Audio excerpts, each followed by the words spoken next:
Welcome to Advisory Opinions. I'm Sarah Isger, and that's David French. And if you're a member of the Dispatch and listen to our little separate recordings called The Skiff, you'll know that Jonah made fun of me for saying that's David French because you can't see him and you haven't heard from him yet, and he thinks I should come up with something else. But you know what? No, Jonah, never. I like it. We've got a fun, if ranty podcast today. We'll talk about the congressional hearing with the 3 university presidents on anti-Semitism, and they didn't go well. So we're going to talk about Title VI and the legal implications, and also just, when giving congressional testimony, should you or should you not smirk about genocide? I don't know. We'll figure it out. I'm going to say not. I'm going to cut to the chase and say should not. I don't know. We're going to debate it, David. Okay, we'll have that out. Look, we'll also talk Supreme Court. There was an opinion reached in the Lawford case. That's that Americans with Disability Act case about standing, which is so great, the timing, because we just had a conversation about standing with Judge Newsom at the last episode. We also had a defamation case coming out of Kansas City Chiefs fan and some housekeeping. And it's fun housekeeping. So stay tuned for the end of that. So, David. Yes. The presidents of MIT, Harvard, and Penn came to Congress. Yes. And they were prepared. There was a phalanx of attorneys behind them. It did not go well for them. And let's just do that big picture, because I know it didn't go well for them, because Harvard has already put out a statement backtracking from their testimony. The White House put out a statement. You didn't do well when the White House that is, on your side in terms of liberals put out a statement that said, it's unbelievable that this needs to be said, calls for genocide are monstrous and antithetical to everything we represent as a country. Something that these university presidents weren't really able to say, at least in the context of the question they were being asked. But David, I want you to set the stage for us about this, about Title VI, about why they were giving the evasive answers they were, because as many have pointed out, their answers weren't wrong as far as the First Amendment. They might have been wrong on consistency. And so let's talk about all of it. What should the policies be? What are the policies? What abilities does one have to actually take action? All of that. Go. We have, okay, so I'm going to put this in buckets, Sarah. I love a bucket. These will be, these are David's buckets, not Sarah's buckets. But so I'm going to have 2 David's buckets. There's a hypocrisy bucket and an accuracy bucket. And let's start with the accuracy bucket before we move to the hypocrisy. All right, so if you followed any of the questioning, Elise Stefanik was sort of the lead Republican questioner. And what she did was something that was very interesting and a little deceptive. Okay. So essentially what she was asking and going after these college presidents about was there was an enormous amount of, let's just flat out anti-Semitic activity on these campuses since October 7th. Just flat out anti-Semitic speech. And we'll get into this. I think anti-Semitic harassment as well as anti-Semitic speech. And so at least one student who spoke on the Hill yesterday said she had been assaulted in the library. Yes, exactly. And she was not the only student to describe activity that I would consider to be harassment. But we'll get to that. But here's what Stefanik basically did was said to these presidents, okay, there are people on your campuses who are calling for intifada, who are calling for genocide of the Jews, who are doing all kinds of anti-Semitic things. And basically what she wanted them to say was that is completely unacceptable. It violates our policies, and we're going to vigorously investigate and punish it. That is the answer that she wanted. That is not the answer that she got. Okay, so the answer that she got was was a very technical legal response. And the technical legal response went along to just sort of summarize the consistent theme was this speech, even speech calling for genocide, might be protected speech. Harassment is something else entirely. We protect speech, we punish harassment.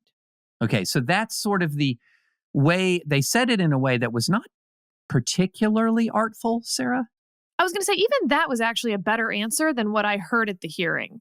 So the question was, does calling for the genocide of Jews violates Harvard's policy, or Penn, or MIT? And the answer that each one started with it just was, it depends on the context. That was the answer. That's a weird answer to give, given the answer that you just gave, David, which also would have been a good lawyerly answer. It would have been it would have been not satisfactory to a lot of people. They would have been angry. Correct. It still isn't even the best answer that I think you could still give accurately. But at least that was a better answer than what they gave. It depends on the context is a really bad answer when the question had the word genocide in it. Yes. So the answer that I gave to you was the answer that I felt like they were attempting to give, not well. Okay, that's how I interpreted their responses, which depends on the context, is a very unhelpful answer. A helpful answer is Representative Stefanik. As you may know, the Constitution protects the right of individuals to engage in abhorrent speech, including speech that calls for violence, even unless it's inciting violence. And as abhorrent as that is, as horrible as that is, if we as a higher institution of higher education maintain standards that are comparable to the First Amendment, we're going to follow those general guidelines. However, we are absolutely obligated, both morally and legally, to protect our students from harassment. And here's what we're doing to protect them from harassment. And that would have been a much better answer. It wouldn't have satisfied people, but it would have had the benefit of being both legally accurate and more politically palatable than it depends on the context, smile, smirk. Which is what we saw yesterday. The smirking was weird. The smirking was weird. It was this sort of condescending academic smirk that I have seen many times in my life. Like they thought they were winning that exchange with Stefanik. They did. They thought Stefanik was beclowning herself when they, with their condescension and arrogance, were coming across horribly. I mean, again, you have these Jewish students on these campuses also giving their experience and statements, nearby in a press conference. And it was enraging to hear what their experience has been like for the past month on these campuses. Yes. And then these university presidents giving this highly sanitized version of the technicalities of First Amendment law instead of saying, our students are in pain. Yeah. So in the accuracy bucket, I give them a C+. And I give them a C+ because, yes, in a true legal sense, context does matter. Context does matter. And this is a point that we have made many times when talking about the difference between free speech and harassment. So, for example, you can have a megaphone in the quad and you can say, because you're protesting a war, no blood for oil, or you can say Palestine shall be free from river to the sea. Walking into someone's dorm room with the same bullhorn, with the same message, that's harassment. I do want to make one asterisk on that, though, because under the First Amendment, there are certain things that would be protected if you're on a public sidewalk. Right. But on these private universities, of course, they do not have to comply with the First Amendment. They're saying that they are going to have First Amendment-like policies, which is fine. So we will treat them as if they are following the First Amendment. But they also have policies similar to time, place, and manner restrictions. So for instance, you can't use a bullhorn at 2 a.m. outside someone's home. That's not protected by the First Amendment. So part of what you just described is you're not allowed to use a bullhorn in the quad if you're saying lynch Black people. Because that violates university policy to use a bullhorn. So they'll come and tell you have to stop. But if you're using the bullhorn to say Intifada, globalize the Intifada, that still violates university policy, but nothing happens to you. But they don't tell them to stop. So my point is there's a speech issue, but there's also a university policy issue, which is different. So that's why maybe I'm going to downgrade C- on accuracy, because yes, they are correct that free speech principles do allow you to say a lot of really offensive things, as we have articulated 50 million times on this podcast. However, that is actually not the complaint. that is directed at a lot of these campuses. The complaint that is directed at a lot of these campuses is that you have not enforced valid policies that you would enforce against other people saying other things to what looks like give special benefit to those who are chanting murderous slogans about Jews in Israel or elsewhere. And so that's the real issue. They weren't brought in for an academic discussion of the First Amendment. They were brought in to talk about this crisis occurring on their campus. And why is it, now this gets to the hypocrisy bucket, why is it that you guys are absolutely so aggressive against speech that is offensive to certain values that Harvard, for example, is FIRE's last ranked school on free speech in America? Okay. You're the last ranked school on free speech in America. So don't come in here to the committee acting like you're some champion of free speech. Just don't insult us like that. Don't insult our intelligence. We know full well that if you took the exact same facts and it was aimed at LGBT students or Black students or Latino students or you name it, women students, if you took the exact set of facts, the campus leadership would be setting its hair on fire to deal with this, to put out statements, to react aggressively, to punish people. Why is it that all of a sudden these same institutions that many of them have some of the worst free speech records around have suddenly rediscovered their free speech values when it comes to this speech? And okay, fine, I'm not asking for you, and I have written against taking action against people on the basis of their protected opinions. Don't do that. Don't do that. But at the same time, yes, enforce valid anti-harassment standards and enforce valid time, place, and manner restrictions, for example, that you enforce on anybody else. Don't give an extra special pass to anti-Semites, which is what has been occurring on campus. And Sarah, the feds are taking notice of this. The feds are taking note. There are already multiple Title VI investigations opened at major American campuses since October 7th. And I would guarantee you there will be more. So another thing that was brought up in the hearing, because it's not just that there's special protection for the anti-Semitic students, there also seems to be special unprotection for the Jewish students. So, for instance, one of the things that Elise Stefanik asked was, do you have a policy about flying flags at Harvard? And the Harvard president said, yes, we only fly the American flag. And she's like, did you fly the Ukrainian flag last year? And she basically said, well, I just became president, now. Okay, did you fly the Ukrainian flag last year? Did your institution? Well, that was under someone else. So you did fly the Ukrainian flag last year? I mean, she really had to pull it out of her. And so finally, she'd still never answered the question. But finally, Elise Stefanik's like, yes, you flew the Ukrainian flag over Harvard's campus last year as an exception to your flying the American flag policy. Did students ask to fly the Israeli flag this year? And she says, yes, that would be a violation of our policy. And it was denied. So again, is that not the shirt left case, basically, this Boston city case? And again, yes, Boston, right. Of course, is a government state actor, the city of Boston. This is not, but the same things are going to apply writ large when we get to this Title VI conversation in a little bit, which is if you've got a policy, but you make exceptions for some people, you can't do it based on viewpoint. And by the way, it will not make one bit of legal difference that you weren't the president then. The institution doesn't get to switch presidents and be like, see? Right. New policy, who dis? Yeah.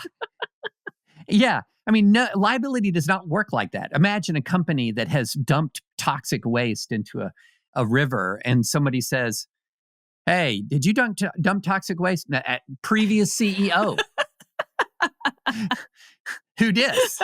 No, that's not the way it works. Harvard is a perpetually existing corporate entity that is responsible for its policies across presidential administrations. Okay, so before we get to Title VI, I want to do a little bit of congressional testimony because lawyers are what prepare you for giving testimony to Congress. And often members of Congress are lawyers who do the ask the question. So I want to just talk a little bit about that, which is the reason that congressional hearings don't work particularly well, in my view, is because members are limited to 5 minutes. Now, there's lots of rounds, but you sort of lose the momentum when Elise Stefanik, who was sort of the one prosecuting the case here, had to stop at the 5-minute mark each time.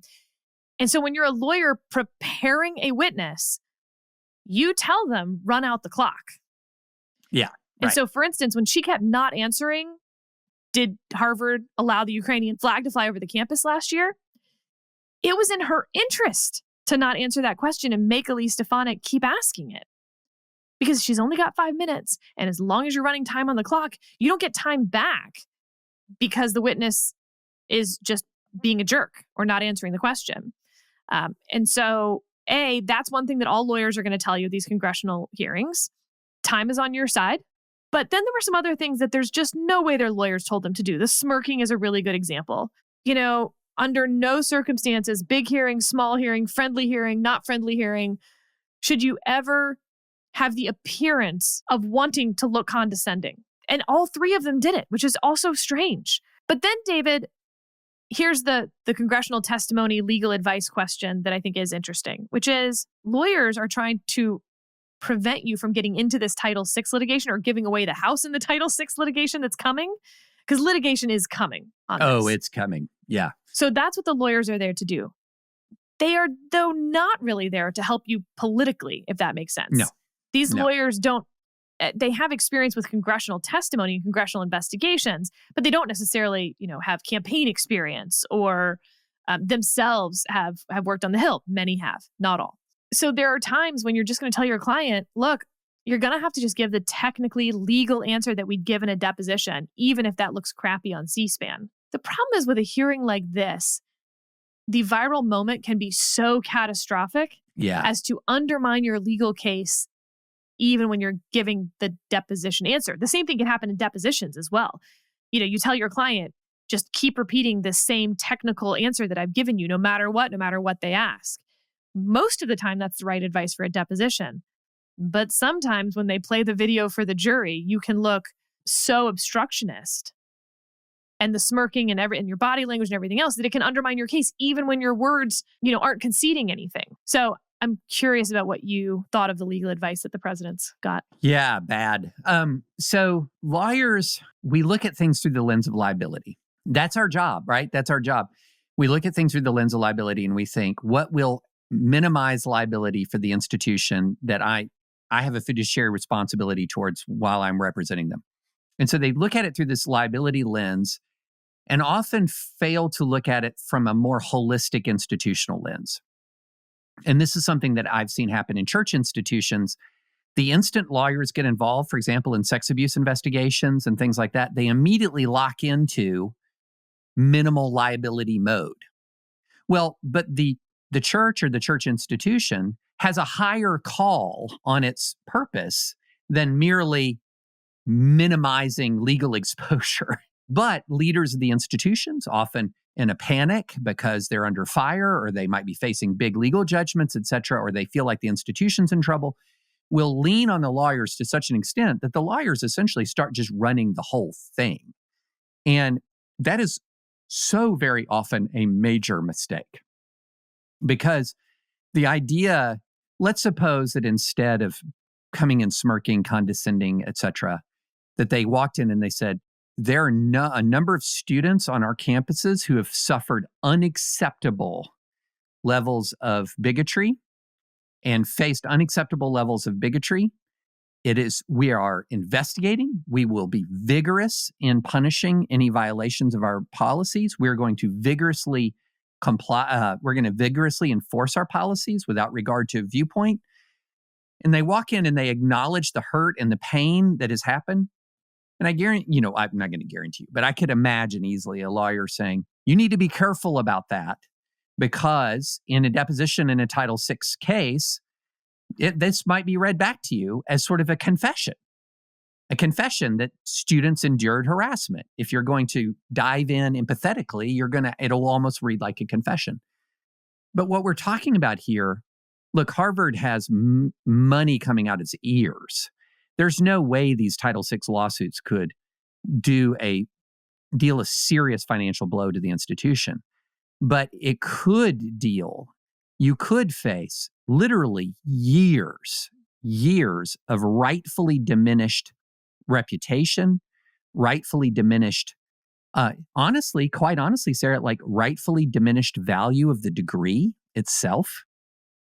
A lot of people are looking at degrees from some of these schools, again, rightfully in a different way because what these schools are and have become. And so this idea that liability minimization is in the best interest of the organization, I dispute that. There are a lot of institutions for which liability minimization is actually a quite destructive strategy. And it tends to be those institutions that have a higher call on their existence than just simply making money. Here's the problem.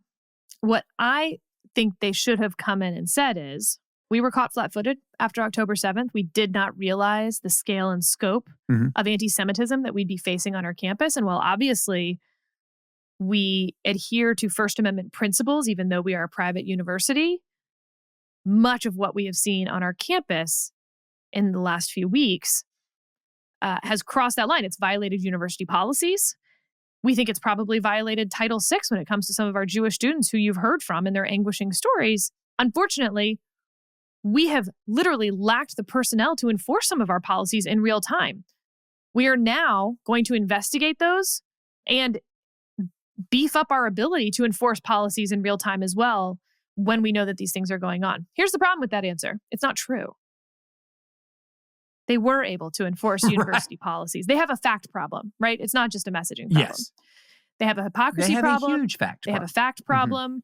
They're not actually coming down on any of these students. You know, one website put up the 10 times that Harvard has rescinded offers from admitted students because they were found to have memed or texted friends when they were under the age of 16, I believe, things that Harvard then found offensive. They are not doing that for students who are memeing or tweeting out things that are potentially anti-Semitic, using the words intifada. Make river to the sea, like pick your term and say, we are rescinding acceptances from students who have publicly said that, or when it's come to our attention that they've privately said it to their friends, as they did with one student who had privately texted a friend in 8th grade, I think.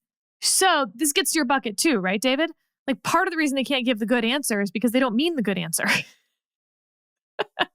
There's a hypocrisy problem here. No, because there's so freaking much water under the bridge of these guys reacting extremely vigorously, often extremely punitively, many times extremely unfairly when somebody says something that is counter to the consensus campus morality. And the problem is, this isn't counter campus consensus. This is the campus consensus among the faculty, among the majority of the students. Now, I don't mean 80%. I would say, I don't know if it's the majority of the students, but I would say it's the majority of the politically active students. I'm basing that on polling of people of this age cohort. And again, I don't mean the majority of the students are for Jewish genocide, to be clear, but in terms of where sympathies are.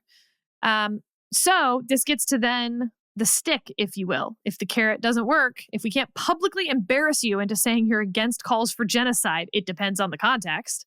What about Title VI? Right? It requires a severe and pervasive level of harassment such that it undermines the learning experience for a student or group of students based on their real or perceived religion. In this case, religion is what matters. I just don't even think it's close at this point in terms of what these students have been describing. You know, we talked about this in the immediate aftermath of October 7th, and I said that, the school that had the students locked the students in their own library for their protection while other students were trying to beat down the door, that might, even in a single incident, raise to Title VI. But it doesn't even matter at this point because we've now had 2 months of this. The word pervasive has no meaning if it doesn't include most of the semester at this point. But there's an enforcement issue here. There's a what's the remedy problem here? All sorts of things, David, when it comes to Title VI and how often it's actually enforced successfully. Yeah, so there's a little bit of dispute because it's funny, the U.S. Department of Education had a little bit more decisiveness and alacrity than Harvard, MIT, and Penn, because on November 7th, they put out a Dear Colleague letter warning people about Title VI liability and Title VI problems. And what's interesting, that letter, we can put the letter and the response from FIRE in the show notes. But there's an interesting question. So in the letter that the DOE sent, it described the standard as severe or pervasive, whereas the Title IX standard is severe and pervasive. So it's not or, it's and. But I'm with you, Sarah. If you look at just, for example, if severe or pervasive is the standard, then even that one incident at the Cooper Union, for example, meets the harassment definition. If it's severe and pervasive, it's an interesting question. Is there such a thing of one incident? What role does one incident play in the pervasiveness argument? But the bottom line is, Sarah, if you had a group of, again, let's just go other protected categories. If you had a group of Black students and it was neo-Nazis out there, like Nick Fuentes' groypers, banging on the door to get at Black students, or if you had some sort of, radical fundamentalist Christian group banging down the door trying to get at LGBT students, and the same kind of action or lack of action existed, the question wouldn't be, would they be held liable? The question would be, how many zeros are on the check? Okay, let's just be blunt about this. And the thing that is, we overuse the term gaslighting because it became so prevalent during the Trump years. But I felt gaslighted. I felt gaslit. Is that the proper past tense? I felt gaslit because here we have misconduct severe enough that the video evidence is everywhere. The testimony is everywhere. We have a DOE Dear Colleague letter. We have DOE investigations going on. And we're so far past the idea that these institutions are guardians of free speech. And here they're explaining how they've had to try to make the difficult call of respecting free speech while protecting people from harassment when they've never really tried to harmonize that before. It's frankly infuriating. I mean, these are the schools with speech codes. Yeah. Remember that said any speech that someone else could find offensive? It's unreal. It's unreal. And now they're hiding behind the very fact that their speech codes were unlawful. Yeah. And I get the idea of lawyerly answers. I think it's unwise in this context. Lawyerly answers are unwise. I think lawyerly answers are unwise in a lot of contexts in which they're used. I get it. I understand it. I do not get or understand the smirking. Look, I do understand that a lot of the House GOP is a clown show, but that wasn't. They don't think they have a problem on their campuses, David. That's what the smirking was about. A lot of these folks think they've figured out the Middle East and it's all Israel's fault. Yeah. No, I mean, it's the settler colonialism nonsense. It's all of this. And look, it's not new. This is not new, but it's just in such dramatic relief because of the extremism of the Hamas atrocities and the strength of the Israeli response. But my gosh, Sarah, and we haven't even talked about the sexual violence aspect of this. Haven't even gotten to that, which is, once again, just an utter nightmare of hypocrisy. But yeah, I look forward. There are times, Sarah, when I really do look forward to the legal consequences. And I will say I look forward to the legal consequences here. Speaking of legal consequences, there was a 9-year-old Kansas City Chiefs fan who went to a game wearing a Native American headdress regalia, half of his face painted red, half painted black, as those are the Kansas City Chiefs colors. And he was put on, the cam, not the Jumbotron at the stadium. He might have been put on that too, but like the cam that showed the game. I don't know which network was showing the game at the time. Deadspin wrote an article titled, "The NFL needs to speak out against the Kansas City Chiefs fan in blackface native headdress." It included lines like, "It takes a lot to disrespect two groups of people at once, but on Sunday afternoon in Las Vegas, a Kansas City Chiefs fan found a way to hate Black people and the Native Americans at the same time." Oh, man. "The image of a Chiefs fan in blackface wearing a native headdress during a road game leads to so many unanswered questions." This is so bad. I just want to be clear. This kid was 9, and they asked whether he was an adult in one of their just asking questions section. This person clearly doesn't have children. I can't tell you how much this kid looks 9 years old. He's not an old-looking 9. He's a 9-looking 9. Totally. Maybe you could confuse him for 10, but I don't think you could confuse him for 12. No. Sorry, kiddo, with whatever 12-year-old rights have. Okay, so word has it on the street that his family has hired Claire Locke, the law firm that represented Dominion in their defamation suit against Fox News, for defamation. And I'm just curious, David, we haven't read the lawsuit. What do you think? Chances of success? Is that defamatory, the 2 lines that I just read you? Oh, gosh. So, yes. So here you have a person who is not in blackface, because if you moved from the camera to a different angle, you would see his face was colored half red, half black. Oh, no, the camera had that angle. In fact, they put up the picture of that angle. The Deadspin story I saw only showed, the thing I saw only showed. Oh, they must have updated it. Oh, they've changed the photo. How funny. The original photo I saw was only from the side. Just had the half. Had the half. Got Okay. it. So it wasn't blackface. It was half black, half red. Chiefs colors, by the way. And then he had a Native American headdress.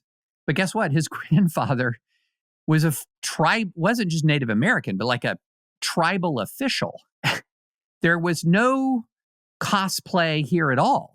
No, there wasn't Native American cosplay. There wasn't blackface. I mean, of course, he's cosplaying in the sense that he's dressing in the team colors and in the team regalia.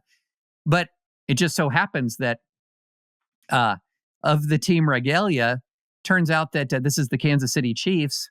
Turns out that his grandfather was kind of sort of a chief. So he's a descendant of, an official. Okay, so the standard is it has to be false and misleading. Yeah. False or misleading, sorry. Yeah. I think both of these are met here. Yeah. He's not a public official.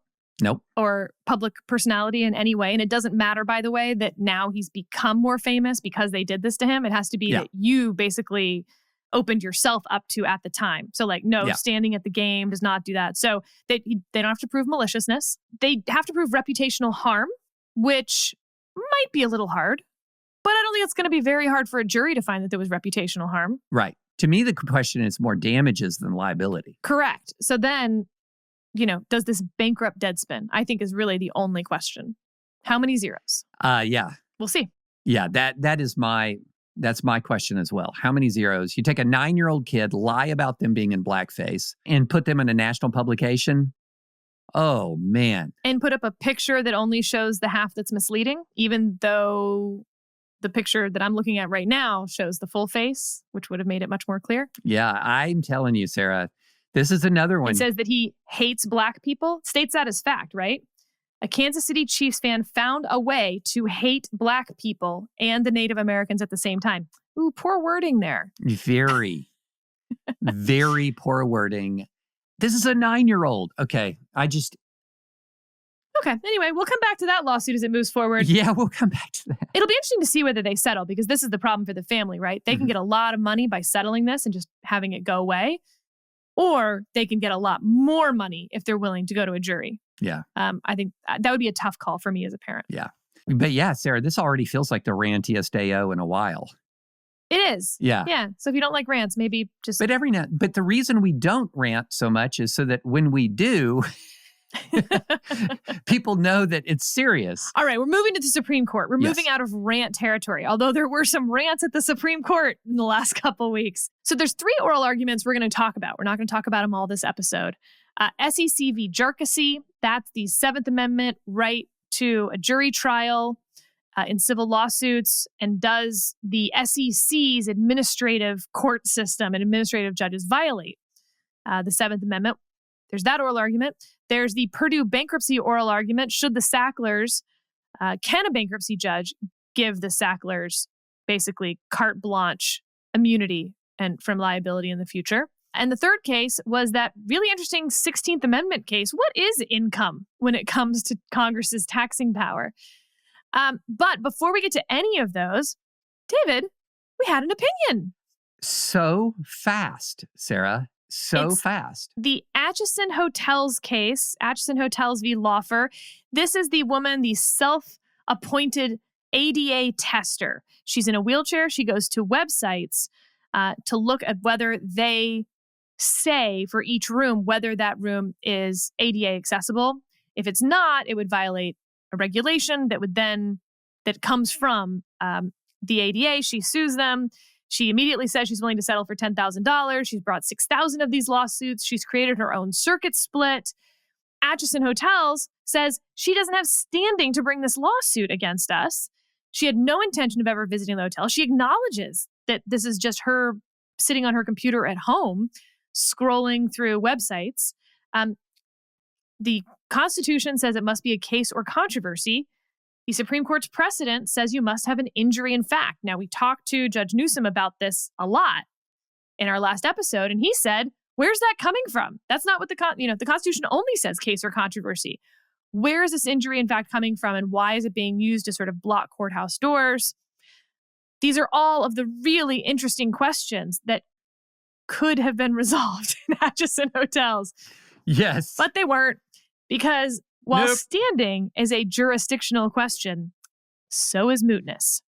Now, we have Justice Barrett writing for a unanimous court. She writes that the case is moot. We'll get to her reasoning here in a second. Justice Thomas wrote a concurrence because he is concurring in the sense that Laufer does not have a case. There's no jurisdiction. But he says there's no jurisdiction because she has no standing. He would have reached what, for our purposes, were the merits of this case. And then you had one from Justice Jackson. She's concurring in the outcome, but saying there's a whole Justice Jackson world about Munsingware vacatur and whether when this sort of thing happens at the Supreme Court, what should happen to that appellate court decision. The Supreme Court here basically got rid of the appellate court decision. It doesn't exist. It was vacated under a case called Munsingware, as you might guess. And she's saying, no, it should be treated as if we never took cert in the first place. We don't vacate a whole bunch of other circuit decisions. Why is this special just because we took cert for the case? So, David, they didn't get to it, man. Didn't get to it. Could have been interesting, Sarah. It could have been. This is the oh gosh, was it what movie was it? Where was it? De Niro goes, I could have been a contender. Mm-hmm. Wasn't it Taxi Cab? What's that? Raging Bull? Oh, well, maybe. No. Oh, I don't know. Okay. So many could movies. Have been a He's in one so of them. many. Some movie somewhere he said it could have been a contender. This case could have been a contender, Sarah, for most interesting case in the term. Instead, it is not. It's mainly a big zero. Oh my God, we were wrong both of those. It's on the waterfront. Oh, it's on the waterfront. Oh, it's Marlon Brando as Terry Malloy on the waterfront. So it is not De Niro. We're just wrong on everything. Wrong on everything. Everything was wrong. Could have been a contender. But other than that, it's a really good podcast. Oh, that's great. That's so fantastic. How many people were screaming in their cars listening to this? Oh, so many. So many.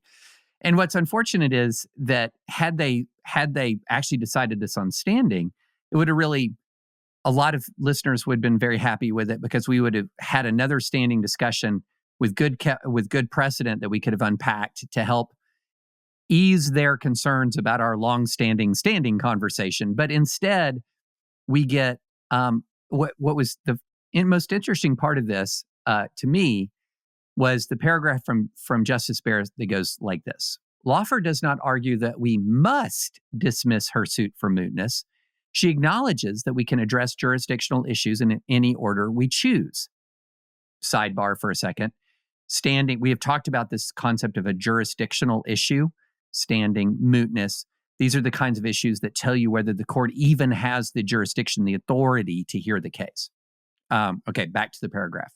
She acknowledges we can address jurisdictional issues in any order we choose and so have authority to resolve the standing issue. So in other words, she's coming in saying, you can resolve standing I would prefer you resolve it on mootness. So back to the paragraph.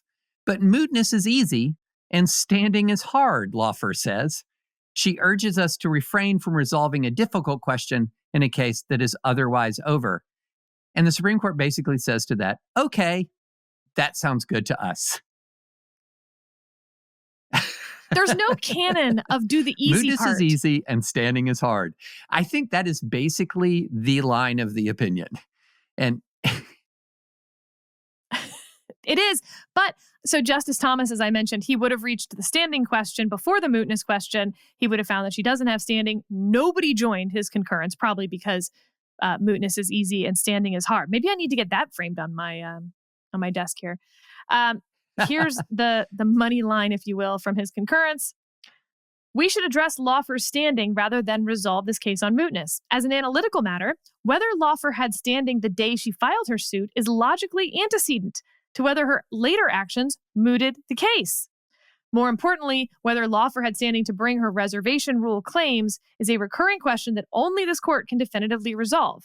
As the majority explains, Lawfer has single-handedly generated a circuit split on her standing. Beyond answering this question for our colleagues on the Court of Appeals and district courts, we should answer it for Acheson Hotels, which has spent significant time and resources fully briefing a question that will now go unanswered. And that I would add, and he does add later, that also they briefed at a time when mootness wasn't even an issue. The mootness only became even possible later on in the litigation. So, yeah, this one's a bummer for Acheson Hotels. It's also a bummer for those of us who are into standing questions. I thought that Justice Thomas's concurrence was well reasoned on the standing point, but again, you almost can't join his concurrence if the majority is saying, like, no, we're resolving this on mootness. Like, you can't have it both ways. But it's a problem, and one that Justice Barrett acknowledges, that there did appear to be some strategic mooting of the case. Again, I think Justice Thomas lays this out pretty well. What is more, he writes, the circumstances strongly suggest strategic behavior on Lawfer's part.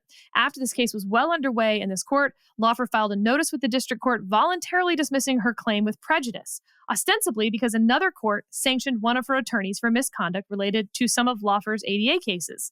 But the attorney in question had nothing to do with the case before us.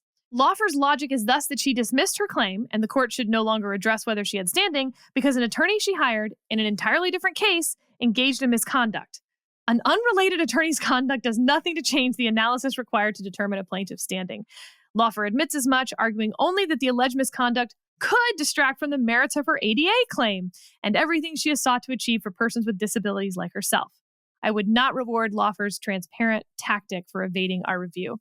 Although the majority leaves the door open to exercise its discretion differently in future cases, we have needlessly invited litigants to follow Lawfer's path to manipulate our docket. Interesting side note, by the way. So her lawyer would file these lawsuits, immediately offer to settle for $10,000. Which he would then, claim as his attorney's fees, basically, even though he definitely did not spend anywhere near enough time to warrant $10,000.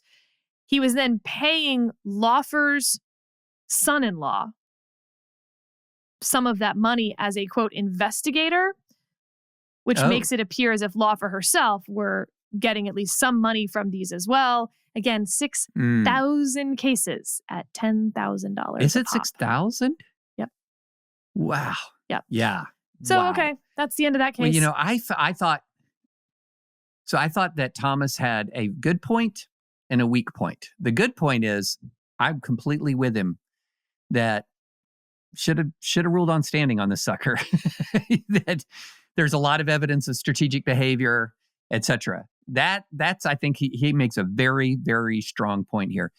The one that is interesting to me is how he distinguishes this case from other cases, such as was it fair housing, where he's saying in other cases where you have these testers and we have held that there is standing, there is a right to information under the Fair Housing Act, that there's a right to information. So if you're denied that right to information, then you have a cause of action under the Fair Housing Act. And Thomas says, well, there is no similar provision in the ADA, the Americans with Disabilities Act. That's a bad misspeak. Americans for Disabilities Act. That's not what it is. I actually hope Adam leaves that one in because A, I might have said that before, and B, that's how podcasts get made. Yeah, absolutely. So the ADA doesn't have the same statutory provision as the Fair Housing Act, but it does have something called a reservation rule, which is a regulation, not a statutory provision. It's a regulation that creates sort of the same kind of right to information. And it seemed to me from reading that Thomas would not view the reservation rule as creating a legal right to information. And that's what I found to be less persuasive. If the reservation rule is a valid regulation, then it does create a legal right. But is he saying that the reservation rule is outside the scope of the statute? In other words, that it wouldn't, it violates the statute? That's what I thought was a little shaky to me. Because if the reservation rule is valid, doesn't that create a very similar right to information that the Fair Housing Act contains? That was my question. But if Thomas's position is the reservation rule is just flat out invalid, okay, got it. But there wasn't enough there to convince me of that. Interesting. I agree. And I read it as saying the reservation rule is a regulation that is not reasonably construed from the text of the ADA. But you're right that there was little ambiguity there. Yeah, absolutely. All right, David, we have no time for oral arguments today. And you know what? Maybe it's also just not the right mood for an AO oral argument review at this point. So we're going to move to housekeeping. We're going to save all three of those oral arguments for the next episode. But it's because we have really good housekeeping. So first up, there was a husband and wife oral argument duo that happened this week. Jesse Panuccio and his wife, Brittany Panuccio, both had oral arguments on the same day in different circuit courts. And I'm just curious whether that's ever happened before, because I'm not sure that it has. I'm certainly not aware of it happening. That's a really good question. And they must not have spent much time together over the last few weeks. Well, David, not to get too personal, but I can tell you they spent some time together about 8 months ago, if you know what I mean. Because Brittany and Jesse are expecting very soon. So in some sense, 3 Panuccios argued this week in the circuit courts, but one was pretty quiet. Yeah. So congrats to the Panuccios. And speaking of our dating advice and whatnot, we got the most incredible email. I'm not sure that any email will ever top this. I think it's done now. We can just shut the door. I'll just read you all the email. I'm not going to ruin it because I want you to experience what we experienced. Yes, please, Sarah. Sarah and David, after enjoying your recent take on everything wrong with dating, I thought I would share my own story. Despite never harboring legal career ambitions, I've always been a bit of a legal nerd and started listening to AO early on. AO convinced me to listen to Supreme Court case audio, and I haven't stopped. In the spring of 2022, I began dating online and listed the Supreme Court under my interest. A man messaged me and asked what I liked about the court, and after messaging online for a while, asked if I could recommend a case to listen to so we could meet in person and talk about it on our first date. It was the best way I have ever been asked out. Parentheses, we did Shurtleff v. City of Boston. Great case for a first date. Philosophical enough to feel the other person out, but not so political the date becomes an argument. And parenthetical. And we've already talked about Shurtleff on this podcast. That is the City of Boston flying flags and whether they can decline to fly certain flags while flying other non-city flags. On date 5, I got nervous and started babbling about how a recent episode of my favorite podcast said that by date 5, we should know whether or not we're going to get married. I do not recommend this level of honesty in such a new relationship. I'm as amazed as you are that there was a 6th date. It went something like this. Him. Oh, you listen to a relationship podcast? Me. No, it's a legal podcast. Him. A legal podcast that gives relationship advice? Me. Yes. Him. Silence. Him. I see. It made sense only once he listened to it for himself. Long story short, We're married now and listen to AO and court cases together. His Christmas gift to me for our first Christmas as a married couple is a subscription to the Dispatch in perpetuity. I'm not saying you two are responsible for our marriage, but you seem to be there every step of the way. So thanks. That's fantastic. And I do wonder, under a but-for causation analysis, are we responsible? I mean, I don't know. And I have to tell you, they sent us a picture from their wedding. It's a stunningly gorgeous photo. It's in the snow. There's so little great. snowflakes falling in her curly, beautiful hair with tendrils around her face and this huge bouquet of white with just the slightest bit of pink touch, roses. And he's quite handsome. It's the best email. It's so great. And it just personifies what we're trying to build here at Advisory Opinions. Philosophical conversations about the law and some relationships. I mean, come on. Although I do have to say, as someone else who got married when it was snowing outside, I should also comment that neither of them are wearing coats in this photo. They are definitely outside in the snow. It is currently snowing on them. I have also been there, and they're doing an excellent job hiding how cold they must be in this photo. Yeah, no question. No question. So congrats to Christine. We don't know your husband's name, Christine, but he sounds like a real keeper. And I love the whole story. So we're going to just end on that because clearly our relationship advice is amazing and we have already one marriage under our belt. But 4 years into this podcast, David, let's see how many more we can be responsible for. Sarah, to be precise, one marriage that we know of. That's right. If you have gotten married because of Advisory Opinions, do let us know. Let us know. I'm sure there's so many people. And with that, thank you for joining us for this ranty AO. We'll see you next week where we'll go back to the very philosophical 7th Amendment, 16th Amendment, and a little bit of bankruptcy law. And yes, obviously I called father of the pod to ask what was going on in that case. Bye.